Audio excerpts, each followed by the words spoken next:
Hello guys, welcome to my channel. Today we are going to see how to fix Bluestacks incompatible Windows settings in Windows 10 or Windows 11. Let's fix it guys. When you get this error message, just need to select the continue option over here.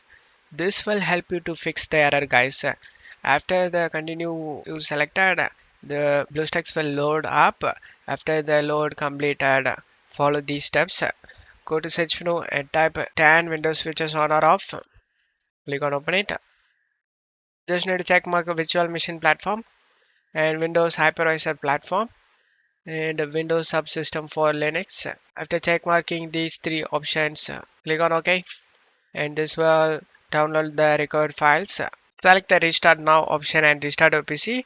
After getting restart done, you just need to right click on the BlueStacks 5 and select properties and go to compatibility and check my run this program in compatibility mode for Windows 8. Check my run this program as an administrator and select apply and OK for save changes. And now your problem should be fixed. Don't forget to leave a like guys. Thank you.